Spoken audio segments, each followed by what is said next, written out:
রাধে রাধে। শ্যামলী মণ্ডল YouTube channel থেকে একটা ছোট্ট ব্লগ ভিডিও নিয়ে আবার তোমাদের সামনে হাজির হলাম। বন্ধুরা, তোমরা সবাই কে কেমন আছো বলো। আশা করি তোমরা সবাই ভালো আছো, খুব ভালো থেকো বন্ধুরা। প্রচুর ঠান্ডা পড়েছে এই কদিন, প্রচুর ঠান্ডা পড়েছে, ঠান্ডাতে সবাই ভালো থেকো। তো চলো, গোপাল সোনার আজকে দুপুরের মেনু কি হচ্ছে তোমাদের সামনে সেটাই শেয়ার করবো বন্ধুরা। তো দেখো, পনির কেটে নিয়েছি চৌকা চৌকা করে, আর সয়াবিনটা জলে ভিজিয়ে নিয়েছি, আর টক দইকে একটু বাটি করে ফেটিয়ে নিয়েছি, আর টমেটো, কাঁচা লঙ্কা আর সব রকম গরম মশলা নিয়ে কড়াই ভেজে নিয়েছিলাম। এটাকে মিক্সচার গ্রাইন্ডারে একটু পেস্ট করে নেব। তো দেখো, মশলাটা আমার গরম মশলাটা পেস্ট করা হয়ে গেছে। তো কুকারে করে একটু সয়াবিন, আলু, নুন, হলুদ আর কেওড়া জল, একটু বিরিয়ানি ফ্লেভার সব কিছু দিয়ে একটু কুকারে ওগুলো ভাপিয়ে নিলাম। আর কড়াইতে করে হালকা দুধ একটু গরম করে নিলাম, হালকা গরম, তার সঙ্গে কেশর মিশিয়ে দিলাম দুধটার সাথে। এবার ওইটা ভেজানো থাকবে কেশরটা। তো চলো, ফুলকপি কেটে নিয়েছি ডুমো ডুমো করে, ধনেপাতা নিয়েছি বাটিতে করে। এবার কড়াইতে সাদা সানফ্লাওয়ার অয়েল দিয়ে দিলাম, তাতে আমি পনিরগুলোকে হালকা করে ভেজে নেব। তো দেখো, এদিকে আমার আলু আর সয়াবিন সব কিছু সেদ্ধ হয়ে গেছে। পনিরগুলো এবার আস্তে আস্তে ভাজা হয়ে গেছে, সব পনিরগুলো ভেজে নিলাম। আলুগুলোকেও একটু হালকা করে ভেজে নেব, আলুগুলো তুলে নিলাম। তো দেখো, আদা একটু বেটে নেব শিলে, তারপর সোয়াবিনগুলোকে ভেজে নেব। সোয়াবিনগুলো আমার ভাজা হয়ে গেছে, আলু সোয়াবিন একসাথে ভাজা হয়ে গেছে। ফুলকপিটা ভাজতে তুলে দিলাম।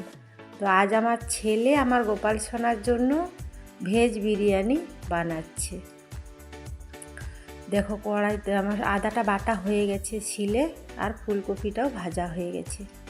তো বন্ধুরা, তোমরা সবাই কে কে ভেজ বিরিয়ানি আমার গোপাল সোনার প্রসাদ খাবে চলে এসো। তো দেখো, একটু থালাতে আটা নিয়েছি মেখে রাখার জন্য, আর হাঁড়িতে জল নিয়েছি চালটা ফোটানোর জন্য, রাইসের চালটা। তো জলের সাথে একটু কাজু, একটু দারুচিনি, এলাচ, লং, গোলমরিচ সব কিছু দিয়ে দিলাম। তো চালটাকে ভালো করে পরিষ্কার করে আমি ধুয়ে নেব। চালটাকে ধুয়ে নিলাম, আর হাঁড়িতে জলটা ফুটে গেছে, ওটাকে আমি এবার ওই চালটা ঢেলে দেবো হাঁড়িতে।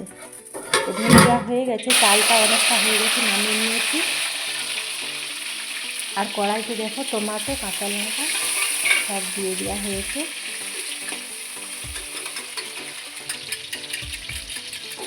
এগুলো আস্তে আস্তে ভাজা হয়ে গেলে এর সাথে একটু সব মশলাগুলো দেওয়া হয়েছে। দেখো, আদাটা দিয়ে দিলাম, আদার পেস্ট যেটা বেটে রেখেছিলাম ছিল। আর দেখো, একটু ধনে গুঁড়ো, একটু জিরে গুঁড়ো, একটু লঙ্কা গুঁড়ো, একটু হলুদ গুঁড়ো সব একসাথে নিয়ে নিলাম। নিয়ে ওটা এবারে ওই যে কড়াইতে মশলাটা আছে ওর সাথে দিয়ে দিলাম। তো দেখো, ধনে পাতা একটু ওর সাথে দিয়ে দিলাম, আর মশলাটা আমার ভাজা হয়ে গেছে। দেখো কত সুন্দর তেল ছেড়ে গেছে, দেখো মশলাটা খুব সুন্দর ভাজা হয়ে গেছে, আর স্মেলটাও খুব সুন্দর বেরিয়েছে, জানো বন্ধুরা। তো দেখো, ফেটানো দইটা এবারে মশলার সাথে দিয়ে দেওয়া হলো, দিয়ে ওটাকে নাড়াচাড়া করে নিতে হবে। তো দইটা দেওয়ার সঙ্গে সঙ্গে এক হাতে দই এক হাতে একটু নাড়াচাড়া করলে ভালো হতো, কারণ দইটা ছিটে যায়। তো দইটা নাড়াচাড়া করার পরে জল দিয়ে দিলাম ওর সাথে। এবারে পরিমাণ মতো জল দিয়ে দিতে হবে, যে যেমন যতটা পরিমাণ বিরিয়ানি করবে ততটা পরিমাণ মশলার জল রেডি করতে হবে। তো মশলার জলটা আমার ফুটে গেছে, দেখো মশলা জলটা ফুটে গেছে। আর সেই যে গরম মশলাটা পেস্ট করে রেখেছিলাম সেটাকে দিয়ে দিলাম এর উপর। দেখো, আমার মশলা জলটা ফুটে গেছে। এর সাথে এবারে ফুলকপি, আলু, সোয়াবিন সব একসাথে মিশিয়ে নেব। তো বন্ধুরা, আমার এই ভিডিওটি যদি তোমাদের ভালো লেগে থাকে তাহলে একটা লাইক, কমেন্ট আর শেয়ার করে দিও, আর পাশে থাকা বেল আইকনটি অন করে দিও, কেমন?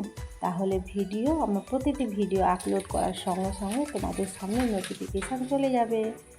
তো দেখো, আমার রাইসটা হয়ে গেছে, একটা জায়গাতে ঢেলে নিয়েছি হাঁড়ি থেকে। এর সাথে দেখো সব কিছু দিয়ে দিলাম একসাথে।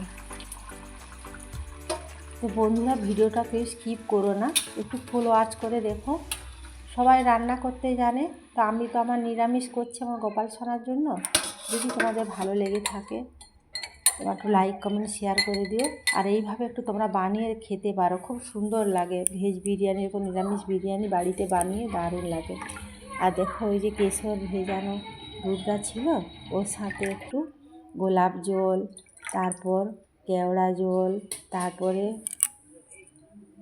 তারপরে বিরিয়ানি যে ফ্লেভারটা ওটা, তারপর একটা মিঠা আতর আছে ওটা, সব কিছু একসাথে ওটা মিশিয়ে নেব। দেখো আমার ছেলে আগে করে সব মিশিয়ে নিচ্ছে, এটা মিঠা আতর সব একসাথে মিশিয়ে নিচ্ছে। তো আমার ছেলে বলল কি আজকে, মা গো গোপাল সোনার জন্য আজকে কী করা যায়, যে ও নিজে থেকেই বিরিয়ানি বানালো, যে আজকে গোপাল সোনাকে আজকে বিরিয়ানি দেবো। তো দেখো হাঁড়িতে একটু সেই মশলার জলটা দিয়ে দিয়েছে, তারপরে চালগুলো দিয়ে দিয়েছে, রাইসে চালগুলো ফুটানো ছিল, তারপর পনির দিল, আলু দিল, ফুলকপি দিল, সব একসাথে ছড়িয়ে ছড়িয়ে দেওয়া হচ্ছে। তারপর সোয়াবিন দিল, তারপর এই যে গ্লাসে সব রকম মিক্সড করা ছিল ওটাকে 2-3 চামচ ছড়িয়ে ছড়িয়ে দিচ্ছে। তো এটা একটা লেয়ার হয়ে গেল। তারপর গরম মশলা দিল, গরম মশলাটা 4-5 ছড়িয়ে দিল। এইভাবে আবার একটা লেয়ার হলো, দিয়ে আবার একটা লেয়ার দিচ্ছে। এইভাবে একই রকমভাবে সব কিছু ছড়িয়ে ছড়িয়ে পরের পর সব রকম দেয়া হচ্ছে। তো বন্ধুরা তোমরা বাড়িতে বানিয়ে দেখো। আমি তো গোপাল সোনাকে দিয়ে বিরিয়ানিটা খেয়েছি, খুব সুন্দর হয়েছে। এইভাবে তোমরা একটু বানিয়ে দেখো, আশা করি তোমাদের ভালো লাগবে ভিডিওটা। আর বিরিয়ানিটা খেতেও খুব অপূর্ব হয়েছে, জানলে খুব সুন্দর হয়েছে। তোমরা একটু নিজেরা বানিয়ে দেখবে বাড়িতে। আর তা না হলে সবাই চলে এসো আমার গোপাল সোনার পরিবারে, সবাইকে আমি বিরিয়ানি খাওয়াবো, গোপাল সোনার প্রসাদ। দেখো 2টো লেয়ার হয়ে গেছে, আর একটা লেয়ার হচ্ছে, সব কিছু ছড়ানো হয়ে গেছে। গরম মশলাটাও লাস্টে দিয়ে দেওয়া হচ্ছে। এইবার ওই যে আটাটা মেখে রেখেছিলাম, আটাটা এবারে হাঁড়ির মুখে ভালো করে দিয়ে দেওয়া হচ্ছে। দেখো আটা দিয়ে ঢাকনাটাকে ভালো করে বন্ধ করে দিচ্ছে, যাতে না ভেতরের ভাবটা বাইরে বেরিয়ে আসে। তো হাঁড়িতে করে করা হয়েছে, অনেকখানি বিরিয়ানি হয়েছে। বা তোমাদের সবাইকে বলছি সবাই চলে এসো বন্ধুরা বিরিয়ানি খেতে। দেখো আমার বিরিয়ানি কিন্তু রেডি।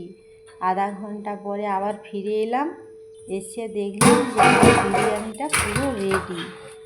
জিনিসনা তুমি বিরিয়ানি খাবে চলে এসো, ভেজ বিরিয়ানি। আর সবাইকে বলছি, আমার সব বন্ধুদের সবাই চলে এসো আমার গোপাল সোনার প্রসাদ খেতে। কেমন দেখো আমার বিরিয়ানিটা রেডি। আর দেখো আমার গোপাল সোনাও আজকে বিরিয়ানি খেয়েছে। দেখো আমার গোপাল সোনা, দেখো কি সুন্দর বিরিয়ানি খেয়েছে। গোপু সোনা তোমার বিরিয়ানি সেবা হয়েছে? গোপু সোনা খুব ভালোভাবে খেয়েছে গো আজকে বিরিয়ানিটা, জানলে বন্ধুরা। চলো সবাইকে শুভ দুপুর, অনেক অনেক শুভেচ্ছা আর ভালোবাসা রইল। সবাই ভালো থেকো, সুস্থ থেকো। রাধে রাধে।